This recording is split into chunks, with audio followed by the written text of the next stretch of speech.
আসসালামু আলাইকুম। ১৩ দিন যাবৎ পাওয়া যাচ্ছে না রাউজান উপজেলার বট্টগ্রাম যেটা বলে সাইদুল হাসান কিন্তু আমাদের সাথে আছেন। ১৩ দিন যাবৎ পাওয়া যাচ্ছে না, ঘুম নাই, খাবার নাই, কোনো কিছু নাই। মা বাবা সবাই টেনশন, তারপর প্রতিবেশীও টেনশন। বাবা কিন্তু একটা ছোটখাটো কাজ চাকরি করেন, প্রবাসী। ওরও মানে অসুস্থ হয়ে গেছে, মাও কিন্তু অনেক অসুস্থ। তো এই শাহিদুল ইসলাম হাসানকে পাওয়া যাচ্ছে না রাউজানের বটতলা ১৩ দিন যাবৎ।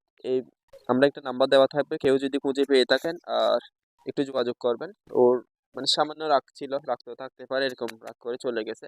আগে গিয়েছিল একবার, চলে আসছে, কিন্তু আজকে ১৩ দিন একটানা ওর মা তন্ন তন্ন করে খুঁজতেছে, যে যেখানে বলছে সেখানে গেছে, পাওয়া যাচ্ছে না।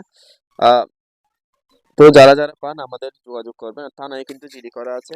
মোটামুটি কেউ যদি পেয়ে থাকেন, ওর মায়ের কাছে যদি ফিরে দিতে পারেন, সেটাও উপকার হবে। একটু ভিডিওটা শেয়ার করে দেবেন যেন ওর মা পাই। ১৩ দিন যাবত কিন্তু কোনো কিছু খাচ্ছে না বা ঘুমাচ্ছে না। পাড়া প্রতিবেশী সবাই কিন্তু টেনশন করতেছে এই ছেলের জন্য।